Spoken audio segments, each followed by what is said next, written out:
need to get going, and I need to find my here. That's you. That's you. This is me too. Yeah. Just I look in. There it is. Board's back in session. And we are on agenda item 10, Triennial Review Prioritization Process Workshop. This is the time and place for a workshop to receive public comment on the prioritization process for the Triennial Review. This is an information item only, and no action will be taken, although the board may provide direction to staff.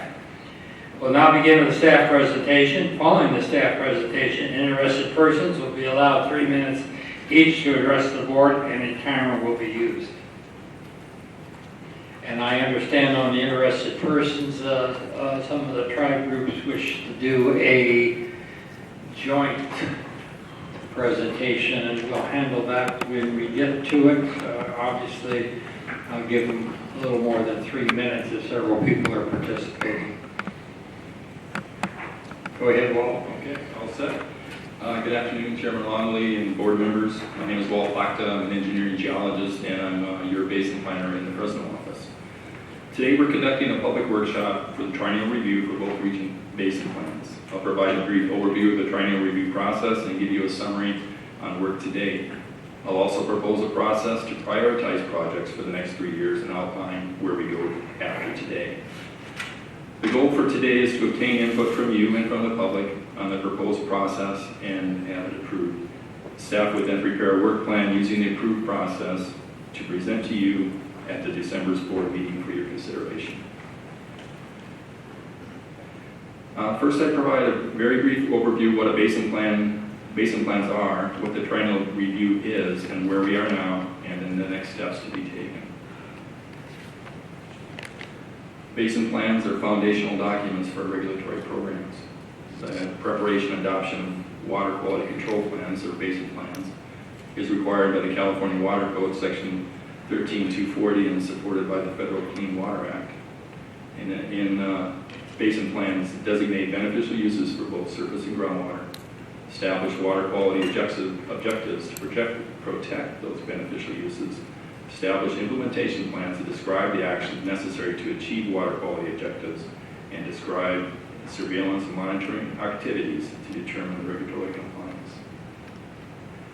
Central Valley has 2 basin plans, one for the Sacramento River and San Joaquin River basins, and one for the Tulare Lake Basin.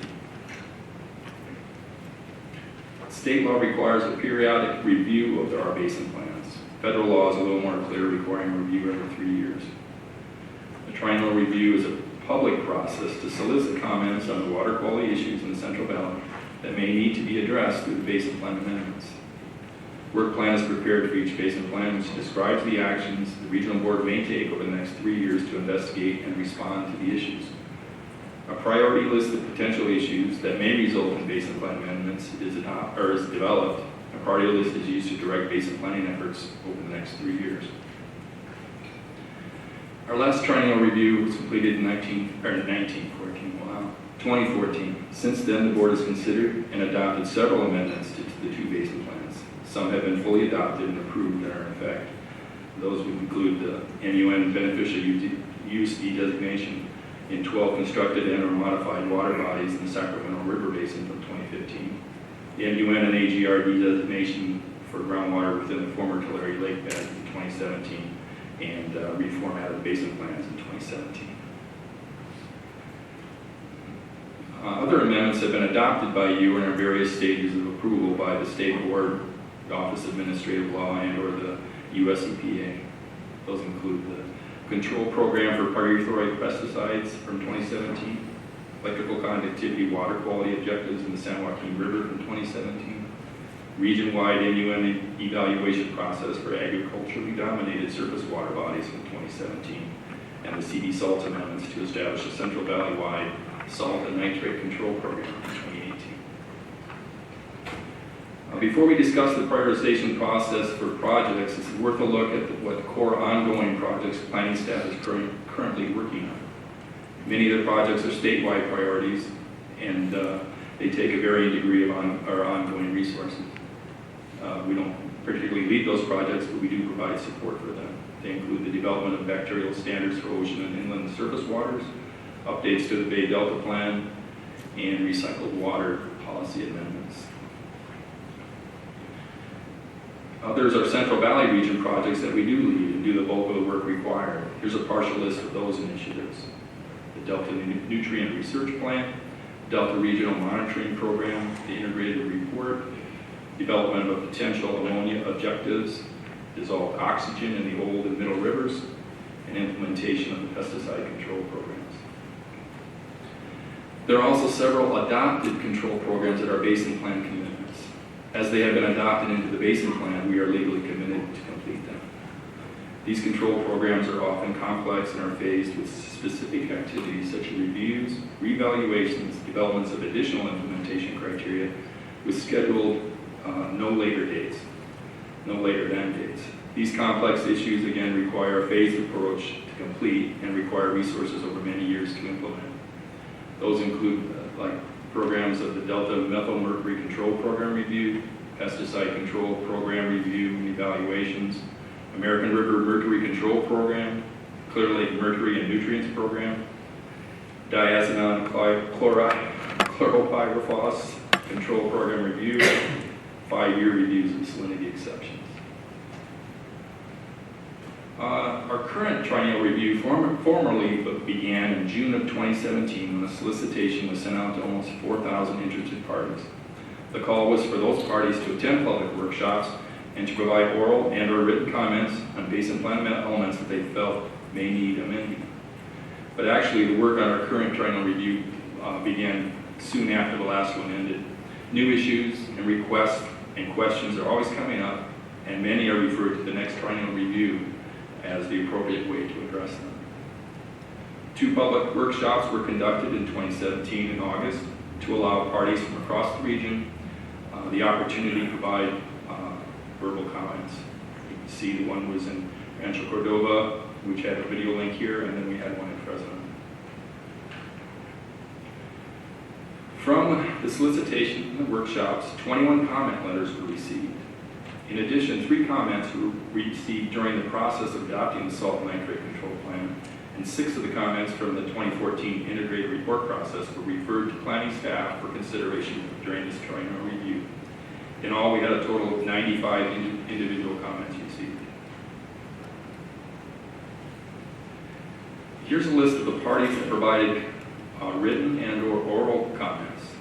They include individuals, Native American tribes, water agencies, advocacy groups, as well as state and federal agencies. In addition, we've met with several stakeholder groups, including tribal representatives as recent as yesterday afternoon about 3 o'clock. So it's ongoing, and we appreciate all the comment. As a matter of fact, I was checking my email at lunch, and I'm still receiving letters by email of comments from stakeholders. Here's the rest of the list. Give you a quick look at it. 19 broad issues have been formulated to be addressed in this triennial review. Most of the issues have been included in previous triennial reviews, and a few of them are new. They include the salt and nitrate management, beneficial use designations, in a general sense, beneficial use designations in agricultural water bodies, guidance for issuance of NPDES permits in effluent dominated water bodies, engagement with state water board plans and policies, changes to how secondary maximum contaminant levels or MCLs are referenced in the basin plans, new actions to protect fisheries and aquatic life, evaluation of how US EPA recommended criteria are implemented in the Central Valley, changes to how the board prospectively incorporates Division of Drinking Water standards, too many waters there, into the basin plans, general updates to the basin plans, new regulatory language to address diurnal variations, requests for definition of naturally occurring background conditions. Conducting the 2021 triennial review, of course we have to think about that already, implementation of the Delta Strategic Work Plan, pesticide control efforts, mercury load reduction program, Battle Creek projects, Pitt River beneficial use assessment, and Clear Lake nutrients. 27 projects have been identified that would help address the broad issues that I just went over. These projects are in addition to the ongoing core work that the basic planning staff does already. And list of 27 proposed projects. You have a list of these in your board packet, hopefully. And also in the staff report, there's a fact sheet on each one of the projects. It'll give you more detail on what they are. The projects are listed in the table really are grouped by issue and are not meant to imply priority at all. The projects include support for basin planning implementation actions related to salt nitrate control program or through the CV Salt Initiative, tribal beneficial uses, guidance for seasonal beneficial uses and diurnal variations, MUN and oil production zones, basin plan amendment work plans under irrigated lands general waste discharge requirements, individual beneficial use evaluation for West Walk Creek, individual beneficial use evaluations for grassland water supply channels, individual beneficial use evaluations for groundwater beneath the Sulphur Bank mine in Lake County, appropriate beneficial use designations in agriculturally dominated water bodies and agricultural conveyance facilities, evaluation of effluent dominated and individual water body dominated by NPDES discharges, temperature criteria and objectives, dissolved oxygen objectives, ammonia water quality objectives, review of proposed US EPA water quality criteria and 304A criteria, re-evaluation of the prospective incorporation by reference of maximum contaminant levels, Delta nutrient research plan, fungicides and herbicides, comprehensive pesticides control program, pyrethroid research plan, Sacramento and San Joaquin River organochlorine pesticide re-evaluation, statewide mercury control program for reservoirs, Central Valley Rivers mercury control program, Delta methyl mercury control program, watershed-based plan implementation and update for Battle Creek, reassessment of beneficial uses and water quality objectives in specified regions of the Pitt River, implementation of the Clear Lake nutrient control program, and development of procedures to define and determine naturally occurring background conditions. Well, those quite an extensive list. It's difficult to see either on the screen or here. That's going to be on the website, is that correct? Yes, it's also in the staff report. And I have a actual list if you'd rather have just a one-page list that has those. Maybe easier to I would appreciate that, but beyond that, and I got to digest this yet, but at some point in time, I'd like to see how these are being incorporated into our ongoing activities.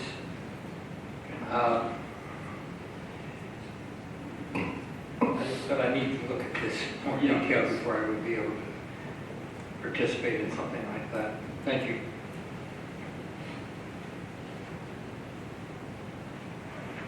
Well, you'll notice that some projects are designated, there we go, designated as existing and as new.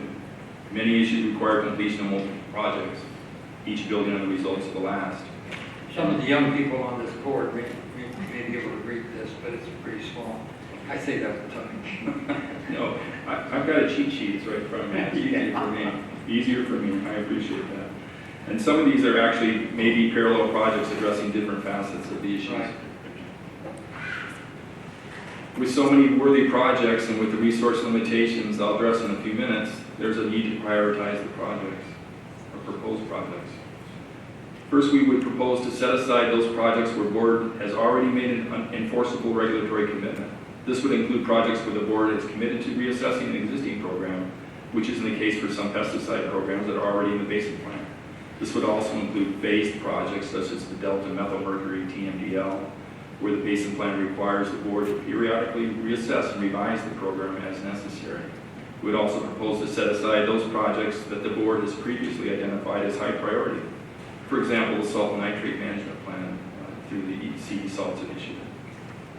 And then finally, the remaining projects would be prioritized based on input received today. These projects would then be scored. The more factors apply, the higher the ranking. Okay, this is really the main reason we're here today, to kind of talk about, ask board input from the public and the way we should prioritize these projects. the projects that really the board has discretion to allocate resources to. With your input here today, we'll go back and prioritize these projects and come back to you again in December with a prioritized list for your approval. These are the factors that we have developed with board management to help guide our prioritization efforts. The factors we propose to use will be whether the project addresses the impediments to water recycling, efficient use, or integrated water management. Does it address the tribal interest or human right to water?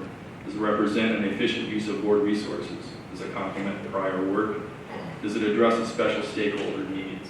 So those are the 5 prioritization factors that we propose to use to make our list of prioritization. Staff doesn't propose to list the priorities 1 to 27. Instead, the projects will be grouped into categories or ranks. As you can see, category 1 is for those projects that are existing regulatory or board commitments. These are projects that already have been adopted in the basin plans and therefore we are legally obligated to complete. Rank 2 is for special status projects, again, that the board has, with its discretion, determined to be high priority. Example for this would be the salt and nitrate control program. We do not propose to score rank 1 or rank 2 projects. We then apply the prioritization factors to the remaining projects. Placement in the ranks 3 through 5 will be based solely on the project scoring. The more factors that apply, the higher the ranking.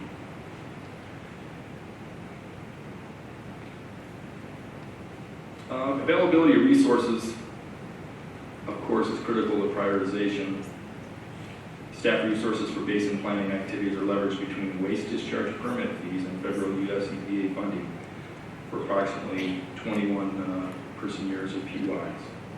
Combined resources are utilized to implement the Triennial Review Work Plan, which for 2018-2019 includes activities specifically related to basin planning, the total maximum daily load, TMDL programs, Central Valley salinity alternatives for long-term sustainability or CV SALT initiative, and Delta activities.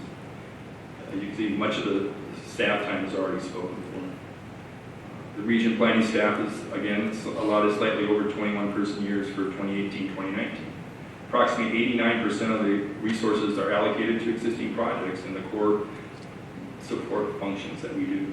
Those would include project management, outreach, coordination, document review, contract management. This would include support time for Cal Water fixed documents, South Delta salinity flow proposal, general orders, EIRs and negative declarations, statewide permits and policies, DWR water plan, attending roundtables, presentations, briefings, and workshops. That would mean approximately 11% of the available resources can be directed to the new projects. Please note, we do understand that these were projections for 2018-19 based on what we knew.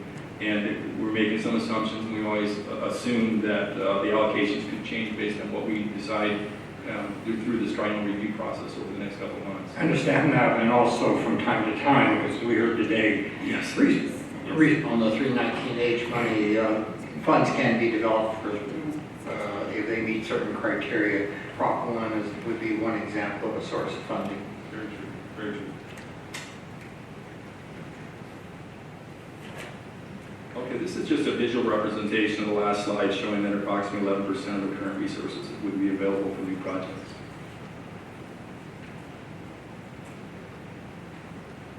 And this is just another way to look at how our resources are allocated. And these by program are TMDLs, CV salts, the Delta, and basin planning functions, pure basin planning functions. Well, the next steps. Once the presentation is complete, we can welcome the board's comments, obviously, and questions regarding the process and the proposed prioritization process.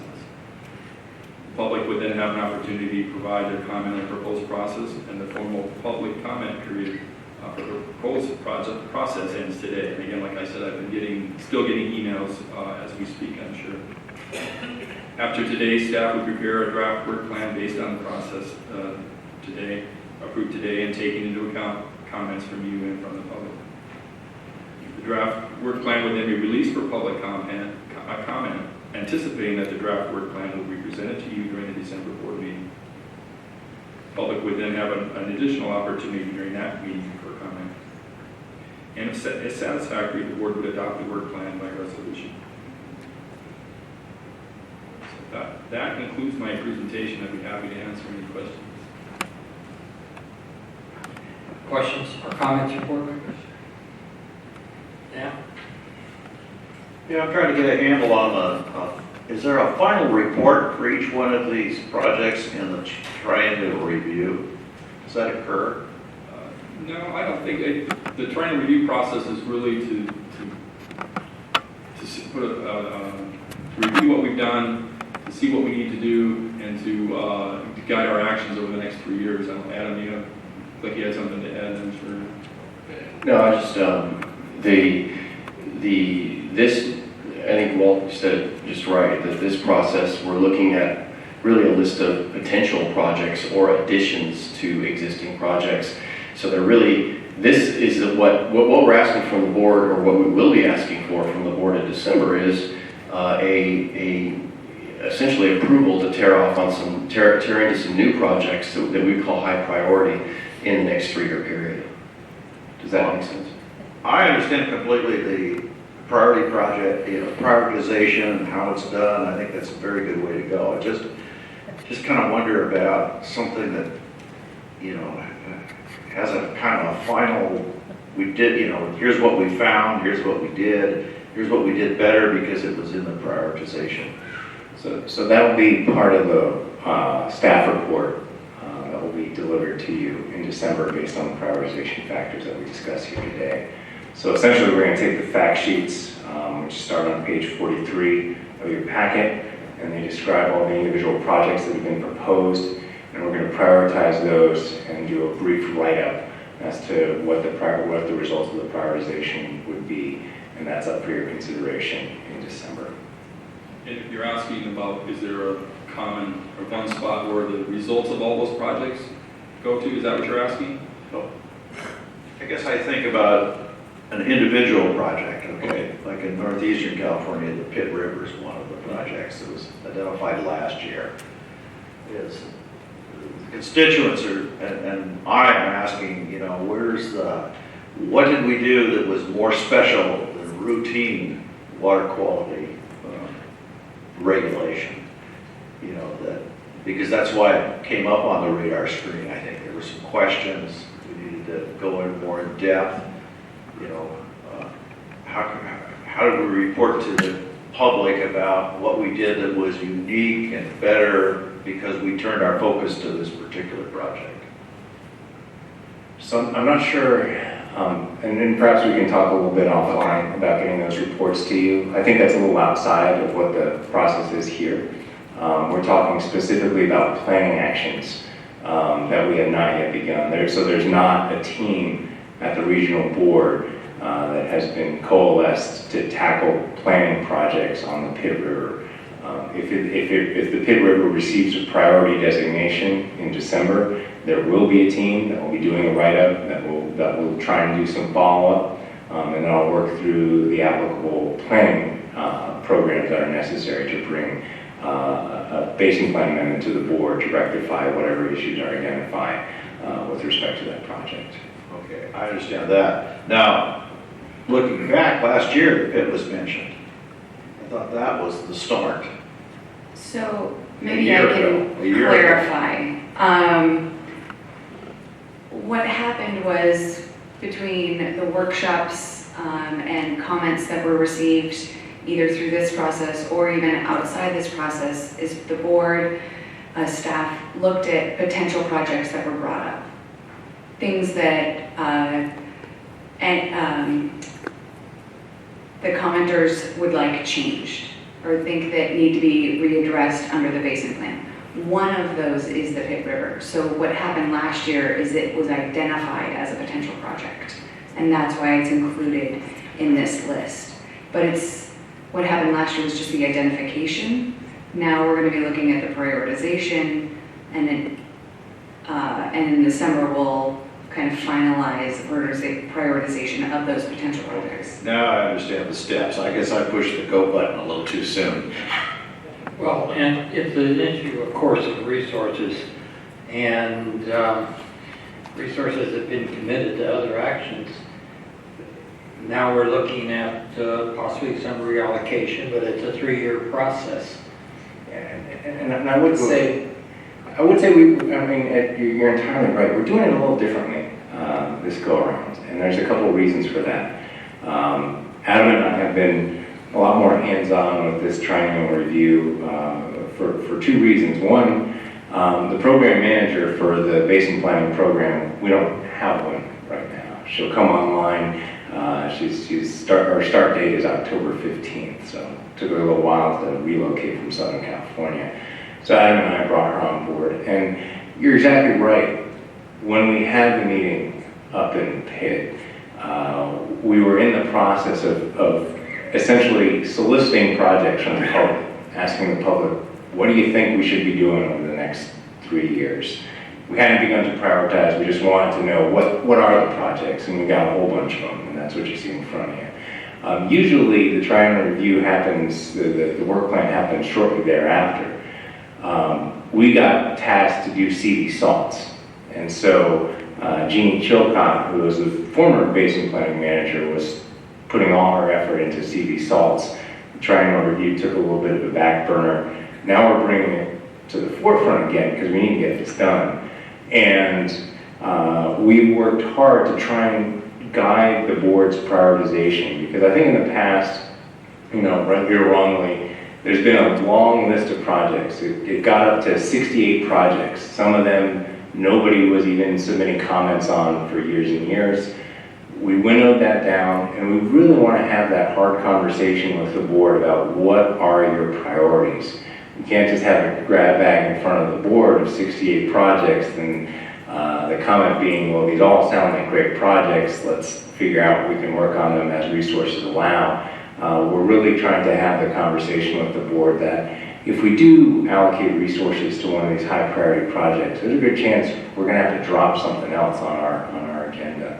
And perhaps that could impact some other folks. So the prioritization is tough, and it's going to guide what we're going to do for the next 3 years. Okay, I understand. So if I was interested in abandoned mine remediation in the Pewter and Cass Creek watersheds, I should get that put together right away. So that wasn't a project that was submitted. I think you had 28 projects. And the question would be that there is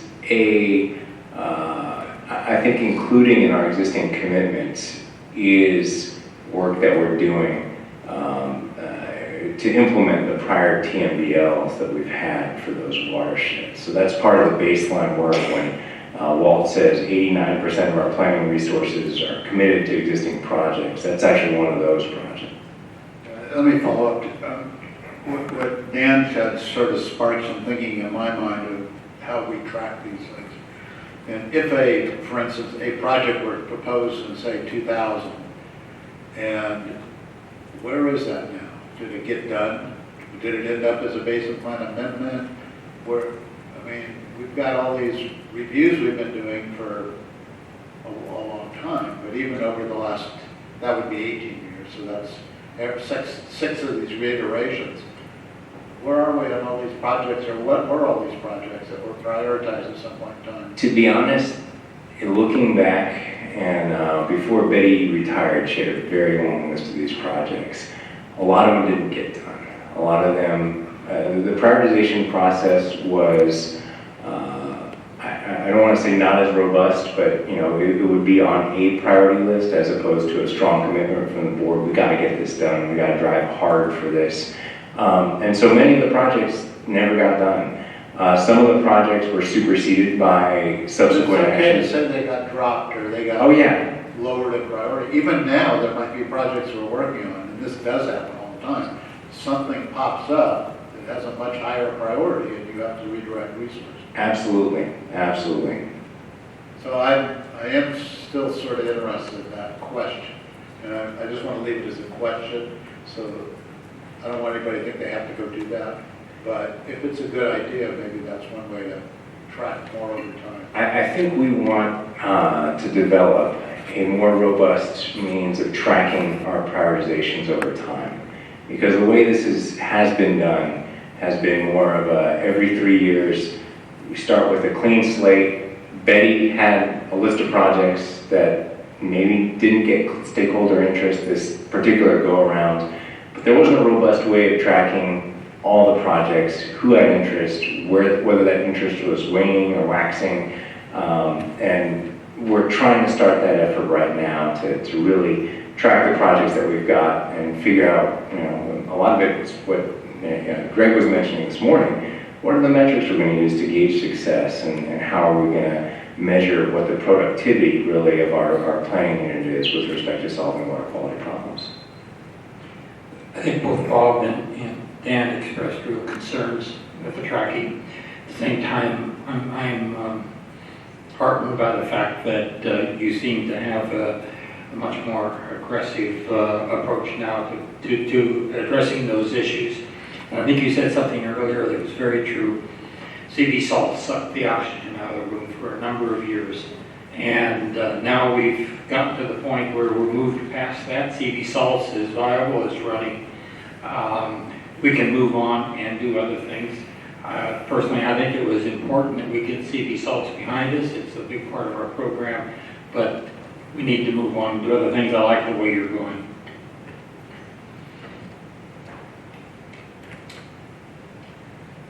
With that, I propose we start going through the comments.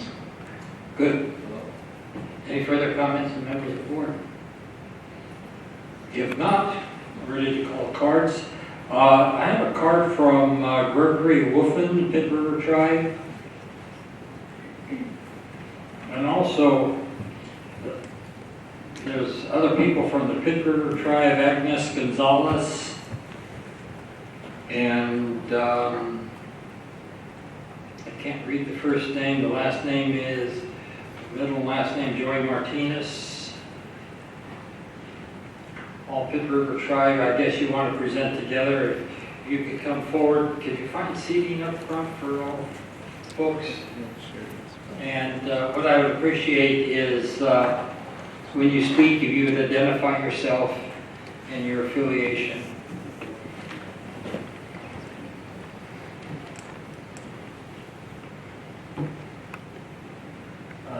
So my name is Gregory Philip Wolfen, but we'll start with our chairwoman, Agnes.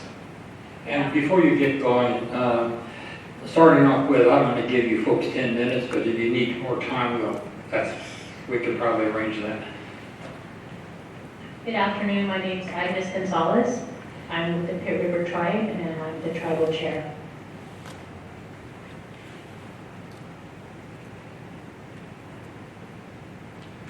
Pit River Nation supports proposed project prioritization process.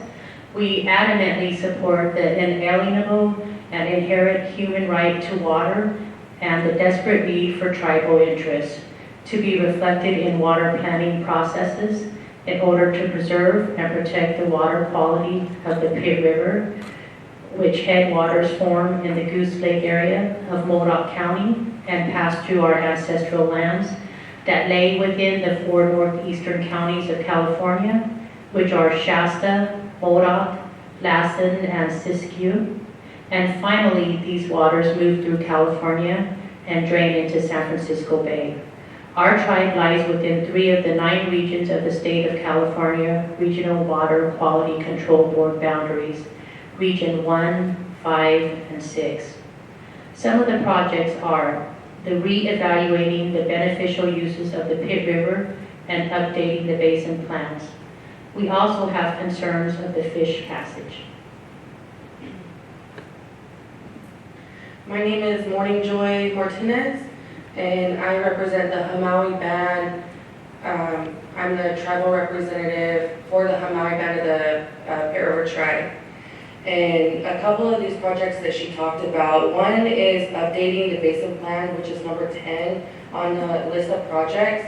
What we would like to see in the update of this plan is the inclusion of traditional and cultural beneficial uses, as well as tribal subsistence fishing as well, as another beneficial use.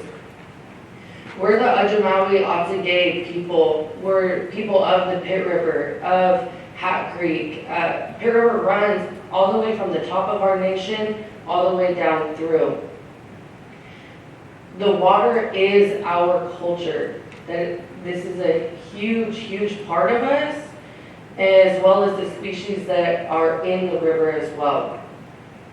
And one of the projects, which is number 18, that is the reevaluation of to reevaluate the beneficial uses of the Pit River, as well as reevaluate some of the water quality objectives. We have formally, as the Pit River Tribe, requested participation and engagement in the investigation when it comes to the Pit River, because as a cold water, freshwater habitat, we have fish in there, species in there that need better quality management of the water. And by reverting it to a warm bodied water, warm waterway that's being talked about, it would directly affect the species that are within that river. And we've collected data as well in regards to what we're talking about here. The quality of that river has gone down over decades, and I just spoke to a couple elders of ours, and when they were children, that water was drinkable. Water out of the Fall River, out of Hatton Creek, is drinkable. We're still using this water to this day for cultural purposes, and it's making our people sick.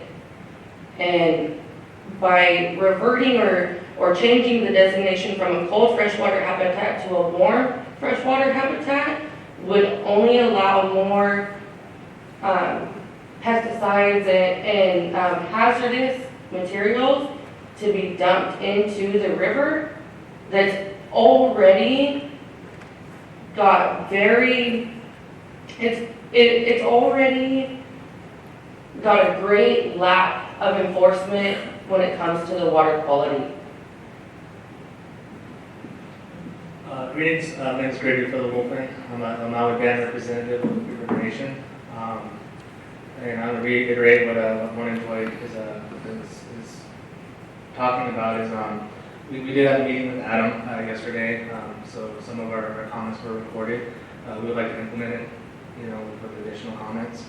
And to go back to the tribal, traditional, and cultural tribal subsistence fishing and beneficial uses, we're requesting a reevaluation of the water quality objectives, including criteria that's identifiable, such as pH, temperature, and if possible turbidity, for the protection of aquatic life, for the fish species, salmonids and lampreys.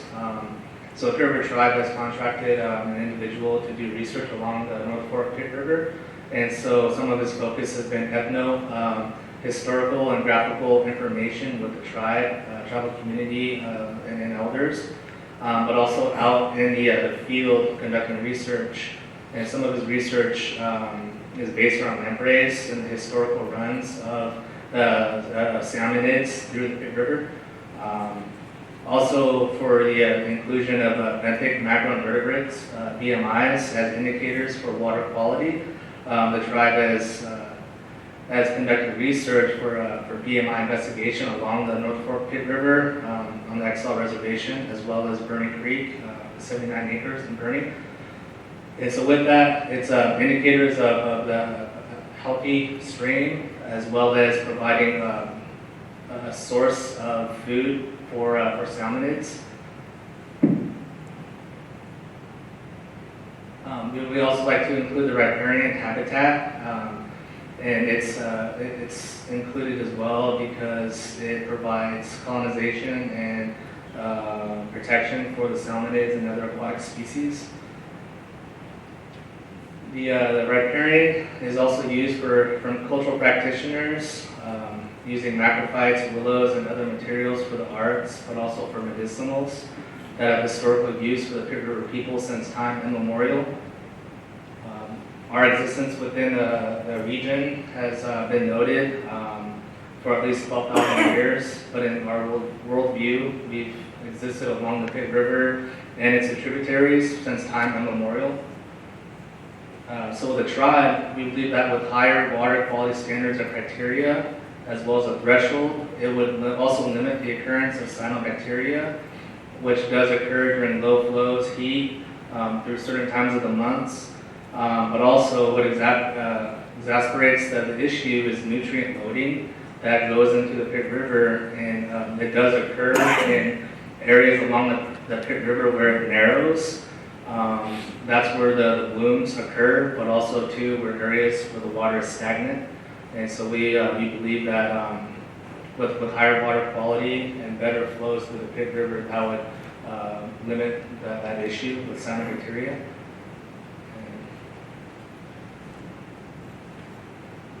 My name is Yacht Bamford. I'm the alternate counsel for the Mesa Band of the Pit River Nation. And I'm just here to bring a couple things to your guys' attention. The number one being the Porter Cologne Act. It states in there that beneficial uses are the cornerstone of water quality protection. Porter Cologne Act provides that the beneficial uses of state's water to be protected against degradation include but are not limited to domestic, municipal, agriculture, industrial supply, power generation, recreation, aesthetic enjoyment, navigation, and preservation enhancement of fish and wildlife and other aquatic resources. The ones that adversely affect my tribe is the industrial supply, that would be Shasta Lake with the dam stopping the fish from getting up our river. Power generation, PG&E, they've been on our river, stopping the fish with their hydro dams getting up. Agriculture, there's a number of areas that we can address that needs to be addressed to get the fish going back up the river. And I just wanted to get it on your guys' radar that it's a concern of ours, and we're looking forward to hearing your guys' answers on how we could implement fish ladders in there or fish passage, something of the sort to get the fish back moving. Absolutely. And your comments, and thank you for your comments today, very important comments. Have you submitted the same comments in writing to the board? Great. Are there any questions by board members? Comments by board members? Patrick, did you have comments? Well, I would note for the board's reference, it is issue number 18. We broke them down into issues, and for the board's reference, what we're talking about here is project number 25 on page 82 of the staff report that's in your binder. I think I appreciate the acknowledgement of Porter Cologne. We work diligently to implement the beneficial uses. I think with respect to the Pit River, there are competing voices, with some advocating for the removal of the cold water. And I think what you're hearing from this panel here today is not just the maintenance of the cold water fishery in the Pit River, but also the assessment of tribal beneficial uses within the Pit River. For the purposes of basin planning action, adding tribal beneficial uses, which have been established by the State Water Board, would be a basin planning action. So that's something that board staff would be evaluating if this project was prioritized. I think that I appreciate the Porter Cologne reference. The way the beneficial uses tend to work is when we are regulating discharges into the water body, so whether it's an ag discharge, whether it's some other discharge, we find which one of those uses is most sensitive to whatever contaminants are in that discharge. And then we make sure that those contaminants are reduced to the level necessary to protect those water bodies. So in many cases, with the Pit River, cold water fishery constituents are the lowest water quality objectives associated with the cold water fishery, and that's what the board regulates to. I think we may hear in a little bit from folks who believe that the cold water fishery should be removed, which is another type of basin planning action that will be underway, and that would change what water quality objectives the board would protect in that river system. But I'm certainly hearing from this panel here today that from their perspective, the cold water fishery designation should remain, and that the board should investigate the assessment of the tribal and tribal subsistence beneficial uses for that water body. Thank you. I'd like to make a comment about the data sets. We heard this on the Clear Lake group. And the pit folks are collecting data as well. In my history, I've collected some data sets that's not on the web. You know, we talked about data that we collect, that's collected by our regulatory activities. To me, we need to be paying attention to how we coordinate and bring forward all of this data to better understand these systems.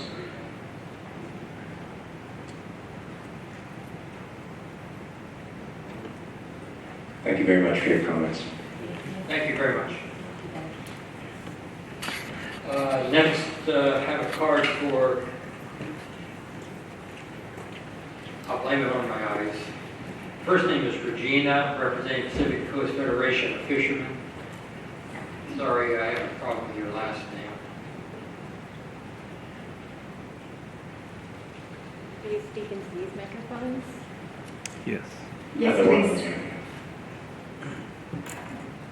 Hello, my name is Regina Chigzola. I'm here today for the Pacific Coast Federation of Fishermen's Association and Save California Salmon. Save California Salmon represents both tribal and non-native fishermen and recreational fishermen throughout the state, along with recreational river users. And the Pacific Coast Federation of Fishermen's Association represents working commercial fishermen throughout the state of California. We are here today to ask two specific things. One is the protection of aquatic life and fisheries, which I think is, which I might not be saying right, but I think is priority number 7 in the Triennial Review, to be one of the first priorities, either 1 or 2. And the reason for that is we are facing a crisis in the Delta and in the Sacramento River for our fisheries. The commercial fleet is down to 1/6 of what it was just 20 years ago. And the reason for that is because of the state of the water quality and the flows within the Sacramento, San Joaquin, and Bay Delta. Toxins obviously are also an issue, but the main issues are temperature, dissolved oxygens, nutrients, and toxins. We do not support the fact that the only real temperature actions that are listed is to study what the needs are for temperature for fisheries. There is EPA guidance already for salmon, and the winter run in the Sacramento River had 98% die during the drought. The spring run is having one of the lowest years on record for the 3rd year in a row. And almost every year we're having very low catch rates for salmon for commercial fishermen. And that causes widespread poverty, and it causes a lot of economic damage to our coastal communities. And I know you're in the Central Valley, but your decisions do really affect everyone else that lives on the coast. Also, we very much support both Save California Salmon, which deals with tribal fishermen also. We support tribal beneficial uses being set as a high priority. We think it benefits everyone that uses the river, and we think it benefits water quality in general. And we also support some of the nutrient-related studies that are going on, because we feel like toxic algae is a real issue in the river, and that nutrient pollution is affecting fisheries within the Sacramento River. That said, we'd also like to see a lot of more focus on tributaries, and especially flows in tributaries that are used by spring run, fall chinook, and used by winter run, creeks that are prioritized by the Department of Fish and Wildlife as part of their strategy for salmon, such as Butte Creek, Clear Creek, Mill Creek, Big Chico Creek, and Antelope Creek.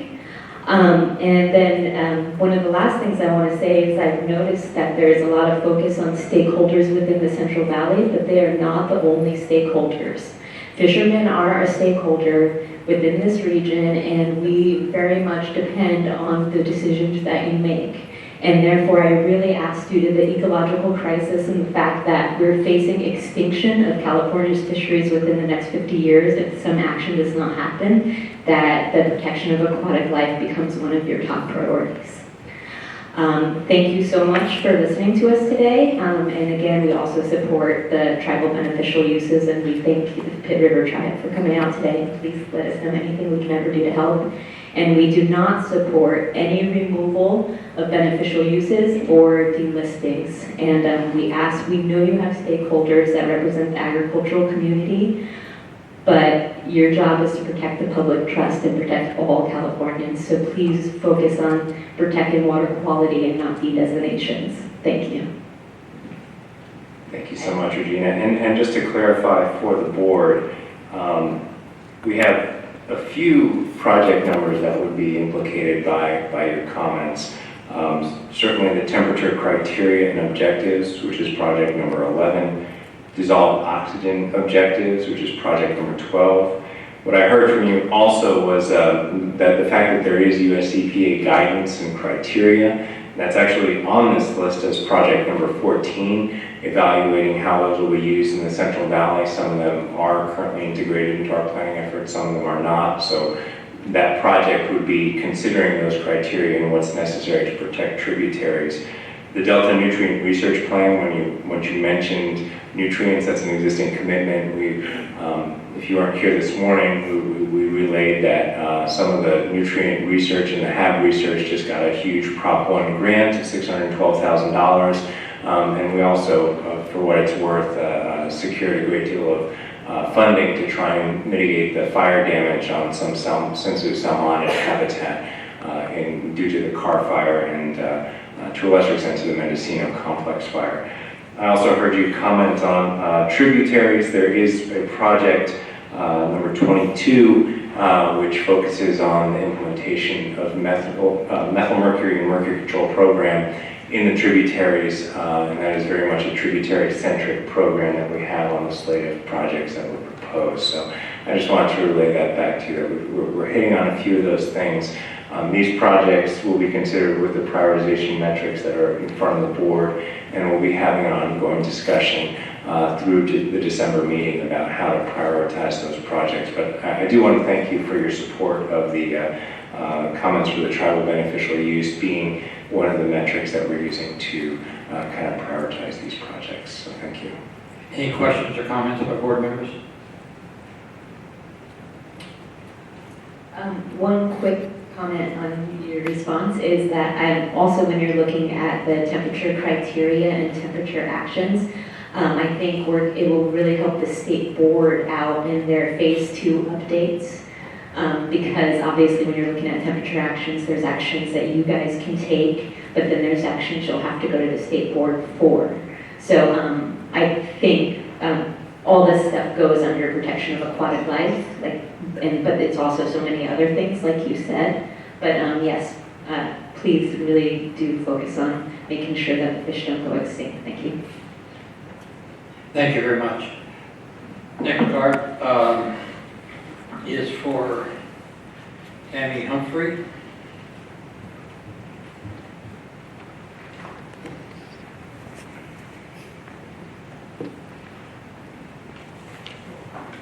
I'm going to crash Tammy's party. I'm sorry. I'm going to crash Tammy's party. I'm going to join her.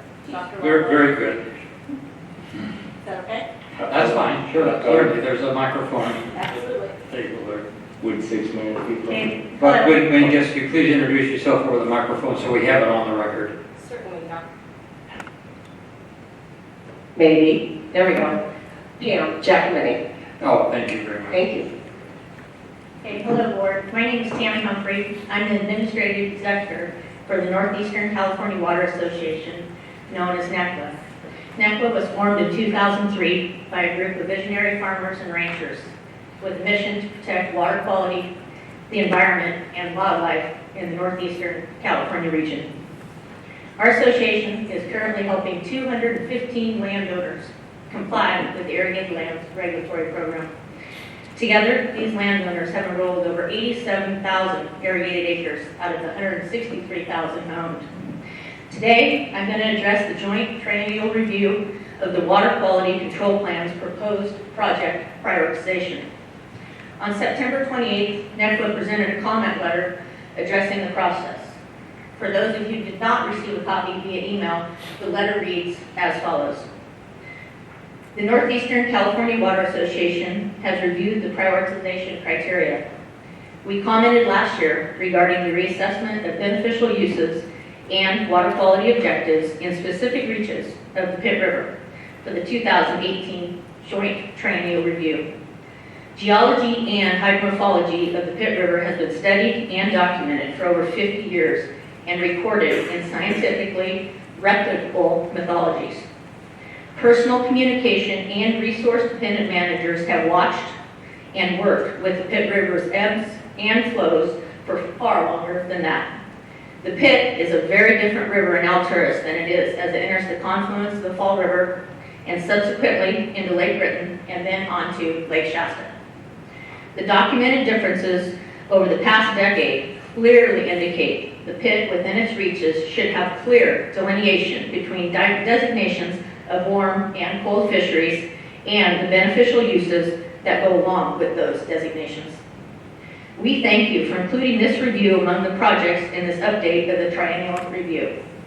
While today is not the time to discuss individual projects, I did want to express to the board that the NECWA board sees an opportunity to elevate this project under the prioritization criteria before you today. Specifically, the project prioritization process criteria that elevates projects that represent an efficient use of board resources. We are ready to explore with our resource conservation districts, technical partners, and the regional board, initiating and finding funding to undertake the collaborative stakeholder process for achieving this basin plan project. This would meet the board's priority of supporting projects with resource commitments from other agencies and/or stakeholders that build upon existing studies or research representing efficient use of board resources. Thank you for continuing to elevate this very important discussion of simple, on-paper designations and projects. Realigning this one simple item gets the board closer to its goal of efficiency and embracing management criteria on the ground. Sincerely, Willie Hagee, President, Northeastern California Water Association. In summary, NECWA, representing the landowners of the Upper Pitt River watershed, would like to be a part of the project prioritization process. I look forward to hearing from you. Thank you for your time. Thank you. Any questions or comments? If not, we can go ahead with Pam's presentation. I'm sorry. Great. He doesn't like me, Dr. Lawley. Who's in control here? First again, welcome very much for coming back to Redding and Northern California. We loved our experience having you last year in Northeastern California. And secondly, I'd like to congratulate the staff on all of the shifts and changes there, and we look forward to working with you in the future. So I am Pam Giacomini. I'm a landowner in Eastern Shasta County. I have been involved in the opportunity to make changes to the basin plan and those beneficial use designations for probably over a decade. And every time there's a triennial review, I think we come before you and say, golly, we need to make some changes. And so we look forward to raising that prioritization. And like Tammy stated in NECWA's letter, we as landowners are there to try to help you and to provide you data, which we have done in hundreds of thousands of dollars worth of data and information, and trying to get you on the ground to understand the way that the system actually works. And we think that's really key. We have made significant management changes. I would invite members of the Pitt River Tribe, quite frankly, to give me a call, set up a meeting, and we will give them a tour of our little section of Hat Creek and show them changes that we have made in management practices so that they can understand how agricultural operations are working on the ground. I believe it's very different in each tributary and each section of the pit. So we need to take that in whole and look at the specific designations of cold and warm. That's a really important criteria, because the way those criteria lay out across the whole section of the pit, it's very problematic for no reason. If you have a cold water designation in a warm water section of stream, it costs everybody a whole bunch of money and it triggers a whole bunch of scientific, data points, which are arbitrary, quite frankly. The whole system needs to work together, and we need to have the appropriate designations in the appropriate areas. So that's my 2 cents. Again, thank you very much for coming. And yes, Dr. Longley? Thank you very much for your comments. Patrick, I'm going to ask you if you have any comments on the last 2. No, absolutely. Tammy, Pam, thank you so much for coming before us. I think they're touching on an issue, and again, this centers around project number 25, which is on page 82 of your report. We did try and acknowledge that this was in the work plan. It wasn't clear how prioritized it was for both 2011 and 2014. So this has come up in Triennial reviews before. The Pitt River is one of the most hydrologically complex river systems, if not in California, perhaps in the entire western United States. As that description notes, we've got a river system that's about 200 miles long. It varies about 3,300 feet over its run. And the basin plan as currently written bifurcates that river system into 4 segments.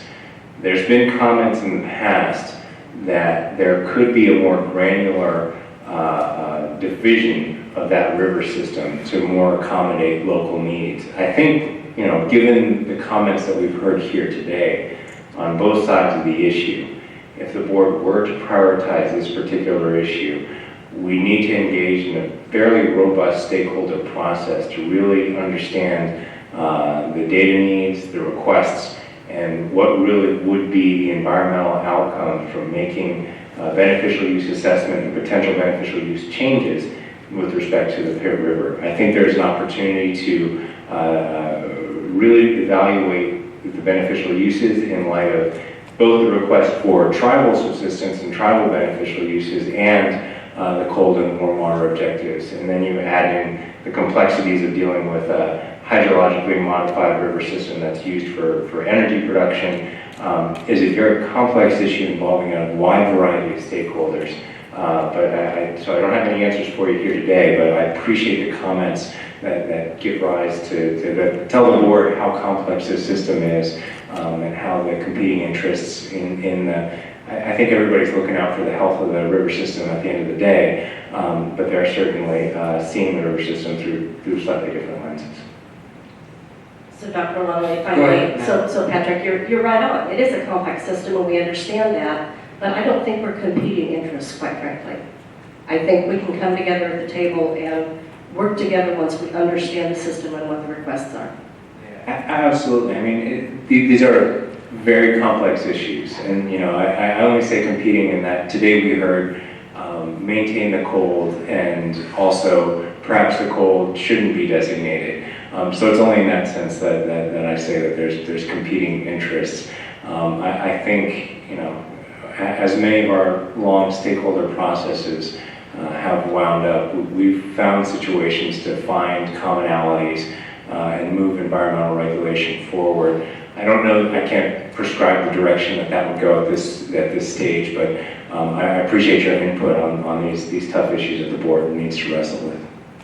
Thank you, Patrick, for your comments. I think the board will be talking with you about how we go forward with this. Stakeholder is a key word that you used, and we need to find a way to develop a working outcome that meets a number of different demands that to some appear to be in conflict, but we need to work through that. Are there any further comments by board members? Yes, Dan, go ahead. So for me, I highly value the cooperation of both the citizens and the landowners as we move forward. Paul? Yeah, I have a few comments. I'm trying to sort out of my brain, and Pam, it's nice to see you. I mean, you guys do need to talk to each other. And with all due respect, I suggest you call the tribe and invite them out instead of them calling you. And I think, from my perspective here, I got to hear a lot more willingness to think this through, or some concept that there is a solution, or some indication that this just is not a total division in interest. And I certainly understand the complexity of the pit. And I think there can be solutions to resolve some of this. But, you know, I'm presented right here. If this is what I'm looking at and down the road, I'm not going to be very amenable to making changes. And I do think changes can be made, and I think they can benefit everybody. But, you know, the stakeholder process is critical here, so good luck with that. I encourage people to have a straight up, honest conversation about some of these issues and try and find some common ground, at least on a portion of the discussion. So, thanks. And I will say that there's, the fact that an issue would be prioritized for the board could mean a number of different things. In some cases, it's relatively straightforward. The request is known, the science is not disputed, and the real response of the board, if it prioritizes an issue, not this issue, but if it prioritizes one of the issues, say the beneficial use objectives in the former Tulare Basin, where everybody acknowledged that the water was degraded, naturally degraded, and the beneficial uses could be changed. That's a relatively straightforward regulatory process. I think if the board prioritized something like that, which it did in the last triennial review, the process for board staff to engage, write up a staff report, propose a basin plan amendment is relatively straightforward. For an issue like the Pitt River, reevaluating beneficial use objectives in the Pitt River, it could take the form of a staff write-up, allocating basin planning staff to do a write-up of the particular issues, perhaps help trigger a stakeholder process to engage groups in conversations, and then to figure out what could or could not be done by the board to bridge the regulatory gaps that may be in place out there. I think we've got a lot of question marks and not many answers, but I think, you know, the basin planning program is relatively flexible on how it allocates its resources to go at a particular problem, depending on what the problem looks like. And I appreciate that. And you know, we've been through a number of stakeholder processes, and the last big one, I think, was the Delta methyl mercury issues that I was involved with. And I don't think the Pitt River issue that we're just talking about is any less important than that, but there's a lot more resources in the Delta. And so I think part of the issues here is, can we get some resources here to help this discussion? And that I would support without prejudging any outcomes. And we'll take a close look and see what metrics this reaches. I think we have heard from stakeholders that there has been a lot of research done, I think both by the tribal community, by the landowners, by growers in the area, by ranchers in the area. So we've got a lot of information at our disposal. The question is then, how much more do we need? And to what ends could that data be used? Yeah, and this just isn't about data, because it's also about emotions and values. Absolutely. That's the hard part amongst these folks. And like I know Pam, I've worked with Pam, and I trust your good faith in this effort, so thank you for that too. In my ideal world, from seeing the parties come up separately to talk about their individual issues and where there may be a little bit of conflict, I'd like to see the dialogue to where it's both parties are together and dealing with consensus on how to work together towards addressing some of these issues. The issues are there, but prioritizing which one's going to be funded and which one isn't, both of them are tremendous issues. But again, my focus is hoping that the stakeholders, all stakeholders, will be able to come together in dialogue and come to a consensus of how to address and prioritize some of these most important issues that you're facing. Pam, do you want to talk?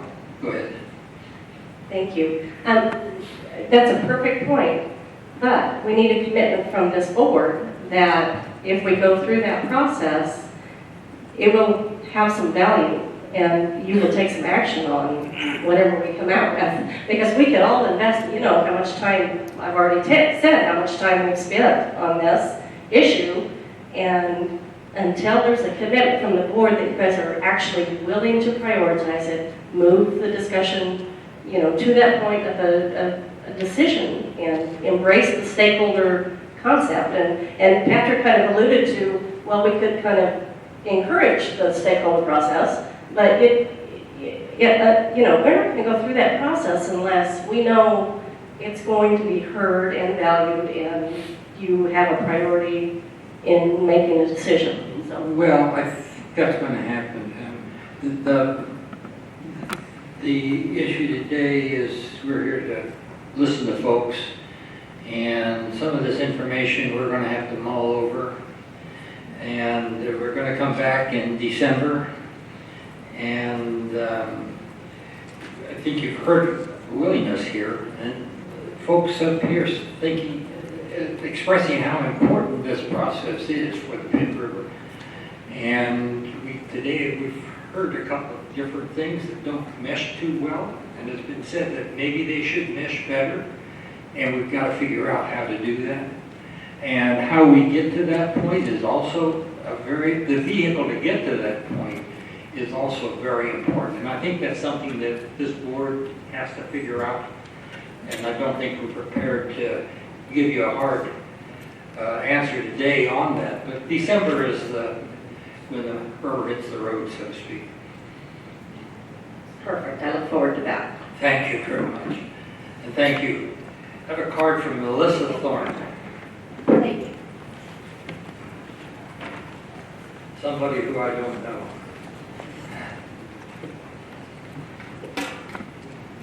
Good afternoon. Melissa Thorne from Dan Brand, here today representing Valley Water Management Company. So I understand the focus today is to look at the criteria for prioritization, and I found it interesting that the word water quality didn't show up on that list at all. So that's something that might be considered. But the other thing that really, it may be intrinsic, but I think one of the things that is a priority is where we identify problems that need to be remedied. And some of those that are on the list, it has that intrinsically in it. So number 4 is beneficial use dedesignations, or making sure we have appropriate use designations. We're dealing with the source of drinking water policy that has been interpreted to have blanket designated a lot of water bodies that met the criteria in the source of drinking water policy to not be listed, yet they were listed. And so I think one of the things that we've been grappling with in this region and statewide is dealing with that issue. Another one is the prospective incorporation by reference problem. That is number 15 in the priorities, which is another problem that has been identified, because if you incorporate by reference prospectively, there's never an analysis under Water Code Section 13241 or Section 13242, which creates an implementation plan for how you're going to comply with that number. And it also doesn't have a CEQA analysis to figure out what impacts might be from adopting that in your region.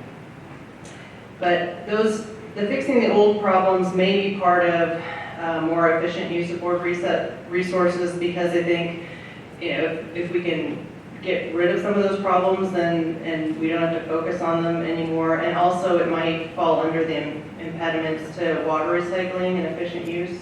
And I want to make sure that when the word water recycling is used, that it's more encompassing than just municipal water recycling, because we are looking at trying to reuse produced water, and there are people that are using it for irrigation, but we want to explore that more. And so I would want it to be more open-ended than just municipal wastewater.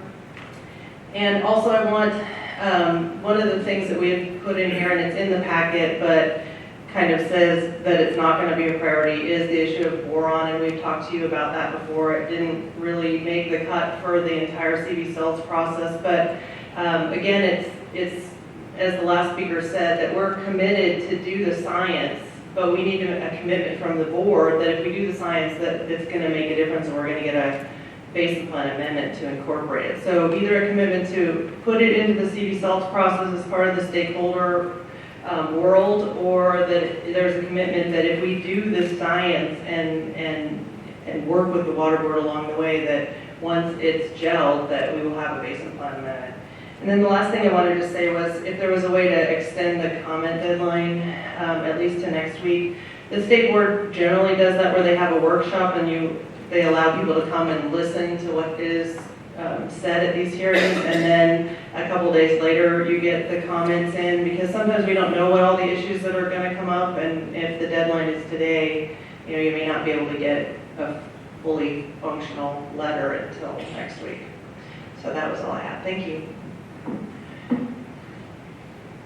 Are there any questions from Melissa? So I would make the comment that I think we were thinking about when we talked about projects to address impediments to water recycling, efficient use, and integrated water management. And we're talking about projects that represent an efficient use of board resources. One of the projects that we had in the back of our mind was the commitments by the oil industry to reevaluate and beneficial uses in portions of the aquifer that are more suitable for oil exploration and the extraction of those resources. I think they also, in terms of how we denoted it in the fact sheet, the board made a commitment when it adopted the general orders for the oil industry to revisit those use designations as appropriate. So it's exactly that we were thinking about. In terms of the comment period, we had an extensive comment period last summer when we had multiple hearings. This is really just a discussion with the board about the prioritization metrics. And then when we prioritize the projects, we will have another public comment period in which the draft work plan will be evaluated in light of those metrics. So if the board actually wants to get the 2018 triennial review done in 2018, it would be extraordinarily difficult to hold the comment period open longer than today. I hear you, and I understand you mentioned the comment period following the December meeting. There will be one. In advance of the December meeting, we will release a work plan for your consideration, generally using the metrics that are here in front of you today. And then parties will have the opportunity to comment about the application of those metrics and their particular project prioritization within the context of that work plan. So there will be another both written comment period and oral comment period in December. Now, Melissa brought up the point of water recycling with a specific emphasis on reduced water. I certainly can support that, but I have another question. When we talk about water recycling, does that definition include also ag waters? That's actually one of the original draft said just water recycling. We broadened it to projects that address impediments to water recycling, efficient use, and integrated water management, because under those criteria, virtually all the types of products, whether it's wastewater reuse for agricultural purposes, the whole panoply of different types of projects that might not fall under the strict definition of wastewater reuse for publicly owned treatment works would be included in those projects. I mean, I think the state board is working on broadening that definition as we speak, and I think that our board is very attuned to the fact that anything that gets new sources of water out there that protects beneficial uses and that doesn't have an impact on human health and the environment is something that we want to encourage. I'm glad to hear that. I think we have to make sure that definition sticks. There's the increased effort will be placed on inland waters and by the Department of Energy and others, and it's important that it be all inclusive to include, of course, produced waters, but ag waters and other waters too. So, thank you. Any questions or comments by members of the board? As far as the timeline, I think a deadline's a deadline. It was more just as a thing going forward. I think people do take things away when they come to these, to even have it, after the hearing, midnight or something, So sometimes that's all. For what it's worth, we've generally been trying to do that. As you can see with our basin planning actions, we've switched to that format where we pattern it after the state board, where we have a workshop in the middle of the comment period. With this project, because CV Salts pushed a lot of the deadlines back, because we already had a couple hearings to solicit comments, this is getting pretty long in the tooth, and we really want to get our new basin planning manager in and start putting our nose to the grindstone and getting these projects done. Thank you. Card for Sarah Ryan. And I also have a card from Carola Kennedy. I don't know if you folks are talking together or separately. Separate. Sure, you first. Okay.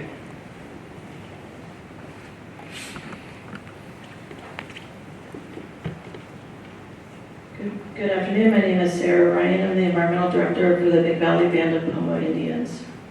I've been fortunate enough to work for the tribe for 18 years and hopefully for 4 years to come, although my boss says I'll probably die in my boots over there. But it is an amazing thing to work for a tribe and to be a part of the efforts that they do on a regular basis to protect the environment and to achieve health and well-being through a healthy environment. With that being said, Clear Lake, which Big Valley Rancheria is on the shores of Clear Lake, which is the largest natural freshwater lake in California.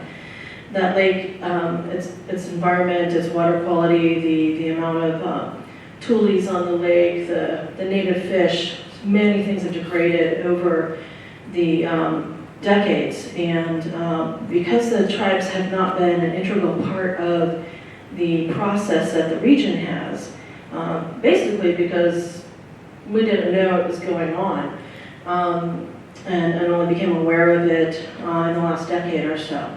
But because of that degradation, it's also impacted the health and well-being of the people.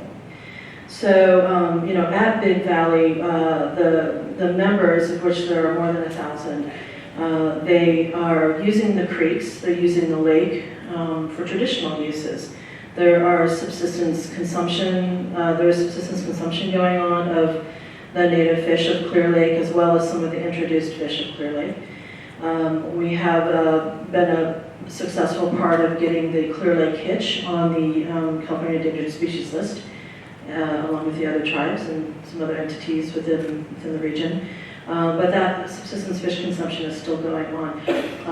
In addition, there are other plants and animals, aquatic plants and animals that are used on Clear Lake and the tributaries of Clear Lake. The tribe did submit a letter in September 2017 in support of tribal beneficial uses being, or Clear Lake and its tributaries being designated for tribal beneficial uses, which includes tribal cultural uses and tribal subsistence fish consumption. And so we are definitely in support of it being a high priority project within the Triennial review process.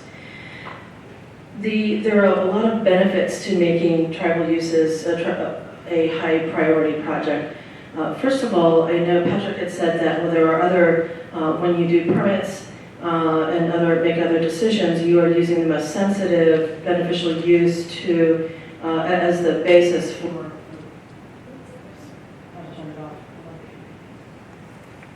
I think it's good.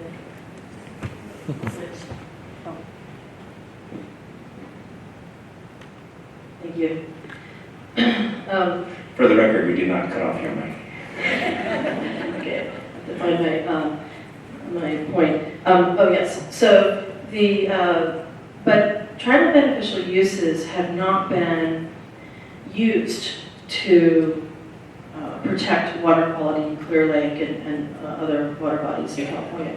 There is no surety that the criteria of spawn or of the other beneficial uses will protect tribal beneficial uses because to some extent that research has not been done or it has not been integrated into California water planning. So to not high prioritize, matter of fact, put it number 1 on your project list, the designation of the water bodies of the tribes of Central California or Central Valley region, to not designate those water bodies with tribal beneficial uses is basically leaving a segment of the population unprotected. And, you know, the Clean Water Act and Port Cologne Act and the activities that get accomplished because of those laws is flawed without having tribal beneficial uses recognized and protected. We as has been mentioned today, and you've heard all the wonderful things that Pitt River tribes are doing, and certainly it's happening all throughout California because tribes who are dependent upon water are most likely having water quality monitoring programs and water remediation programs, non-point source programs. So we are doing things. We have resources to commit to this. This isn't a question about a landowner's crop. This is about protecting human health. And that shouldn't even be a competition. It should be first and foremost that human health is protected. And it is not happening right now when you are not integrating tribal beneficial uses and allowing for that process of developing the criteria be at the basis of the basin plan. So, but you know, that's seems to me if it doesn't get prioritized as a high priority project and maybe gets put off for another few years, it's a real shame, and it's actually, where's the integrity in that? There are the process also, if we go through this process, if it's a high priority project, there are, it's a process that could streamline what happens in future years in subsequent basin plan amendments for tribal beneficial uses. You could, for example, decide to hire a circuit rider that works with tribes this go around, kind of use this as a pilot, develop templates, assist with the guideposts as we move along. It's, you know, I think that we need, if you look at the factors that you have drafted, I believe those prioritization factors will work with, all of those prioritization factors will work with the adoption of tribal beneficial uses because, and we'll make that argument in December, but you know, there are, it of course affects tribal uses, tribal interests, stakeholder, you know, varied stakeholders. We believe the resources, it'll be efficient use of resources because there are already tribal projects that are going on. We have a water resources project, a BIA-funded project, to look at tribal beneficial uses in the Clear Lake region and to identify timeframes, locations, pollutants that could be impairing the tribal uses, and that's something that we're willing to share with other tribes or that other tribes have already developed. So we believe that, you know, there's already some of this work that's been done. I appreciate that. Yeah. Your 3 minutes were up a few minutes ago, but Thank you. I appreciate hearing from you. That was it, thank you. Any questions? We don't have a lot of beeper this go around, so. Any questions by board members? Thank you very much. And as I said earlier, Corolla Kennedy. And I will. While she's coming up, I have a question for Patrick. Go right ahead. I mean, I think tribal beneficial uses is going to be some form of a very high priority, I mean, because of the new resolution, for instance. Absolutely. I mean, I think that's. Wait, let me finish. But I think I'm becoming curious at how we begin to, what a work plan might look like, how we begin to look at that. Are we going to look at each river individually? I don't know that I want to piggyback on the tributary rule or not, or... No, I think that's kind of what Sarah was alluding to, in that doing it the first time is definitely going to be the hardest time. And I think a lot of those conversations have yet to occur in terms of how the use would be designated. And I think that one of the reasons why we propose this metric for prioritizing our projects is the recognition that the Clean Water Act accommodates existing uses. And we know tribal uses are existing uses. So we have to work hard to bring our basin plan into line to acknowledge those existing uses and to daylight them and to make sure that we have robust regulations in place to protect those uses.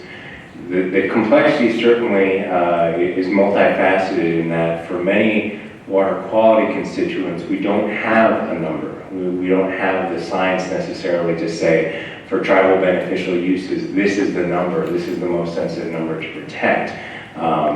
Sarah brought up spawn. If the numbers for spawning, which already is a beneficial use, aren't all that defined in some areas, tribal beneficial uses could be even tougher. And you add on top of that, when I say it's multifaceted, the tribal beneficial uses come with methylmercury objectives that are also exceptionally difficult to meet, if not impossible due to atmospheric deposition in some of our larger water bodies.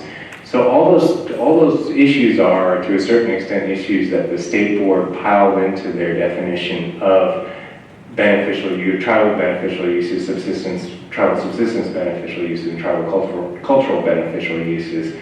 So, and really left it to the regional boards to kind of tackle that challenge on a water body by water body basis and figure out how that gets done. So even if it is a high priority, there are a number of really big questions that we're going to have to be asking of our planning staff of how do we do this, what's the stakeholder process, what's going to be the end result, and what's the science necessary to get us from point A to point B. It seems a little late for this year, but maybe next year this might be a good topic actually for the WQCC meeting. Interest of many. Hopefully not bad lessons learned from early missteps of the Central Valley Regional Board, but I anticipate that if this is a prioritized project, we'll be starting to generate some interest. We'll be starting to generate the conversations and the action plans necessary to carry this forward. And frankly, all of that is going to be created whole cloth. There's really nothing, there's no playbook for assigning tribal beneficial uses just yet, and so we're kind of going to have to invent it if that's a priority project for the board. You're right, Bob. The program is fixed for this year, and it's only a few weeks away, but you know, at the end of the meeting, you're handed out a form. Yeah. And Well, you're Carl, asked- what I also am wondering, But you're asked to put down, and I think it's important that you do, because we look at those then and coming up with next year's topic. well, I guess the piggyback though on what I was going to say is I don't know if the chairs are talking about in their meetings or the EDs have started talking about in their meetings, because if this is coming down from the state board and all of the regions are doing it, we ought to have at least some form of communication about this issue within the regions. I think to be honest, there was the regional boards took a while to absorb the tribal beneficial uses and to figure out. I mean, it's still a relatively recent project. I don't want to say too recent because it's been out there for a little while now. The challenge really is the fact that they coupled the tribal beneficial uses with methylmercury objectives that are, like I said, they're extraordinarily difficult to meet. And in some cases, you know, even in conversations with the tribes that we've had in the past, we'll make the quite frank acknowledgement that there's no way to meet those methylmercury objectives unless you not only figure out a way to limit atmospheric deposition, but you also plow under the entire ecosystem to eliminate the mercury that's accumulated in the sediment. I mean, that could be the only reason. And so essentially you'd be killing the patient to save the patient. And that's not something that anybody wants, whether it's a tribal interest or a regulatory agency. So those problems are complex, but I think after the initial kind of absorption of the tribal beneficial uses has gone through, and I think we've passed that stage. Now we got to roll up our sleeves and figure out how we're going to implement it. And so that's why you see it on the list of projects that are in front of you, and that's one of the reasons we put it as a prioritization metric.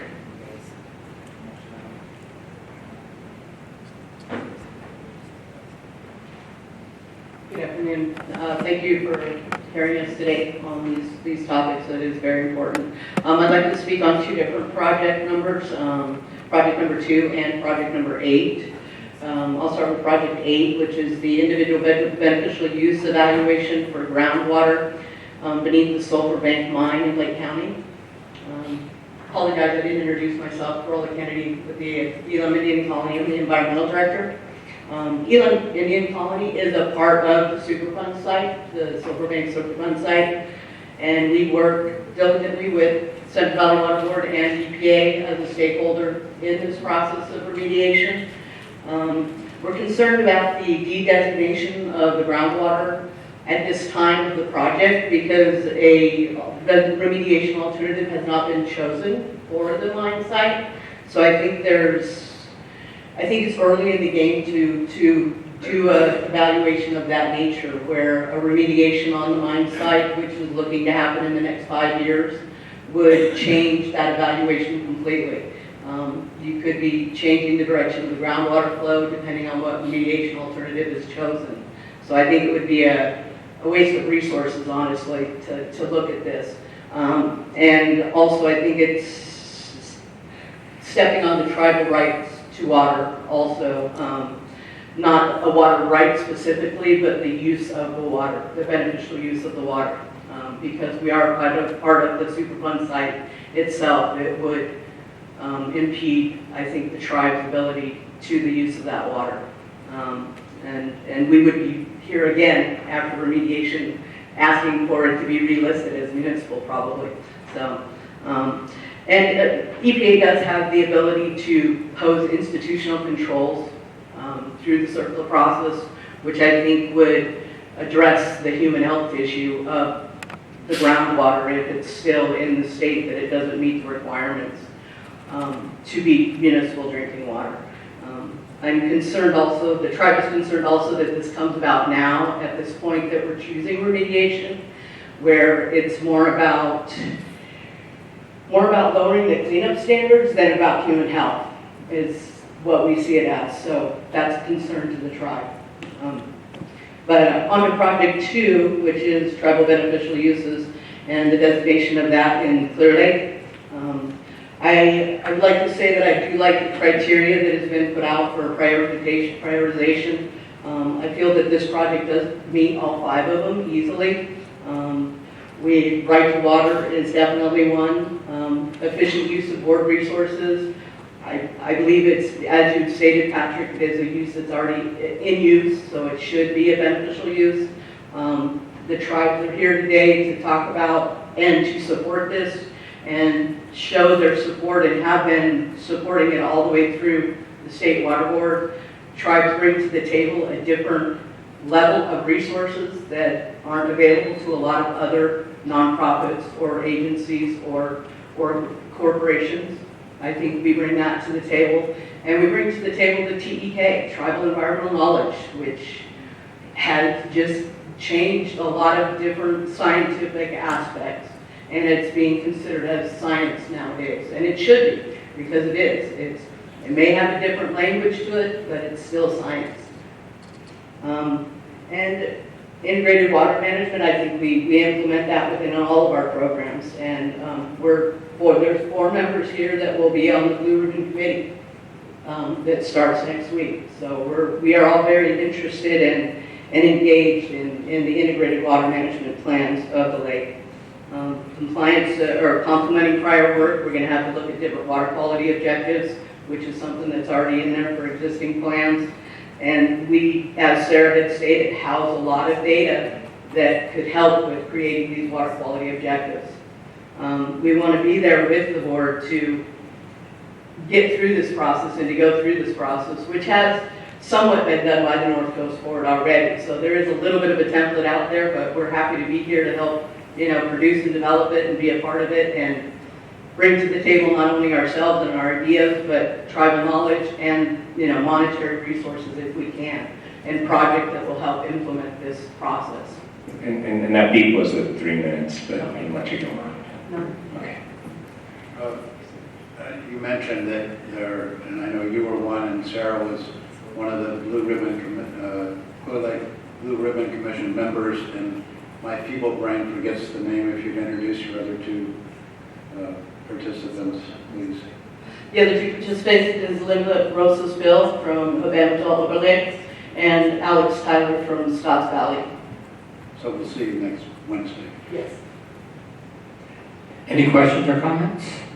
You know, I would just make the comment that not to prejudge where a project will be prioritized, but I think we hear your concerns about the beneficial designations for groundwater at the Sulphur Bank mine.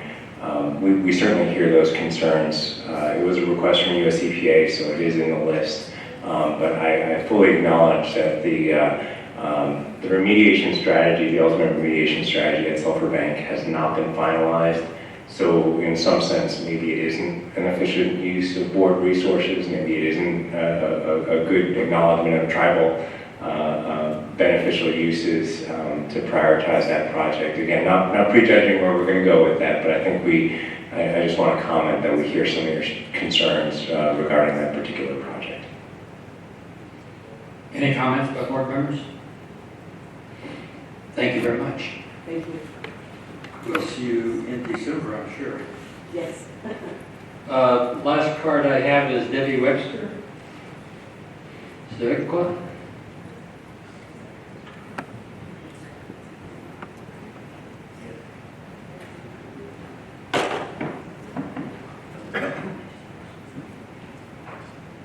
Thank you, Chair Long and board members. I'm trying something new today, and I'm doing electronics, and then of course up here it stops. So I'm going to go off the top of my head on this one. I'm Debbie Webster with the Central Valley Clean Water Association, and first I want to say I really appreciate. Start by saying that I really appreciate the board's inclusiveness as it's moved forward on basin planning and basin planning efforts. I just having these robust stakeholder processes really brought in many different interest groups, and it's been incredibly valuable. And so I start that off in some ways with part of my first comment. I'm going to talk primarily today about the criteria that's being used, as that was my understanding really where you were looking for feedback today. As you started looking on the list, there's two areas. One is projects of special stakeholder interest, and the other one says projects that address tribal or specifically addresses the human right to water. And first I want to say I am actually very excited to see so many tribal interests in the audience today. I really welcome and hope that they will continue and to participate and even get more engaged in processes, because every voice is important, and we are not going to resolve our water quality issues without moving together. And so I say that in this very very strongly in that. However, we were a little bit confused and feel like there might be a better way to address those two different categories. That the tribal interests are put in with the human right to water, and we really think that the tribal interest expands much more beyond just the human right to water. The tribal interests are a special stakeholder interest and probably should be moved over into that section as it relates to that, so that if there's carryover for any group, that would be there. So that would be one of the first comment on the criteria. On another comment on criteria, there's one that's a project that represents the efficient use of board resources, and we really appreciate the amount of resources that CV Salt and other things that have and are going to have. But there's another sector of resources that I end up representing, and that's public resources. And sometimes just what it takes to do a basin plan is just a very little piece of what really public resources are needing to go in there. And so if there's a project that is a really great use of public resources, we'd like to see that raised and put in the criteria. If there's a project that would have to go forward because a basin plan amendment is moving forward, because that's what because requirements are moving forward, because that's what the basin plan says, and it's a huge use of public resources, but there's not a lot of water quality benefit, i.e. where we recognize that we need basin plan changes. That I think should be prioritized too, and Civica would support that. And then finally, within that group of things, the projects that efficiently address water quality impairments is another area that really never was mentioned. And If we can work on things that are going to solve problems, we like to see that. And I'm going to take 30 more seconds if that's fine.